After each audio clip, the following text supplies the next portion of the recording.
Are you actively foam rolling your glutes? Now I know that we talk a lot about how foam rolling isn't that effective, but hey, if it feels good, if you feel good after it, then no problem. But let's make sure that we foam roll and reinforce it through some strengthening exercises. So here's a way that you can use that foam roller for a little extra range of motion on a glute bridge. So we're gonna throw this band around so we can target the glutes a little bit more. We're gonna use this foam roller, like we said, for better range of motion. Now you could use a stool or a bench or whatever to put your feet on as well.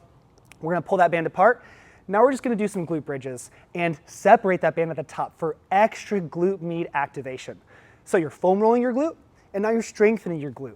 Make sure you're combining both of these approaches so you can properly load your body, get those changes that are actually gonna last long term as opposed to only foam rolling by itself. So give these a try.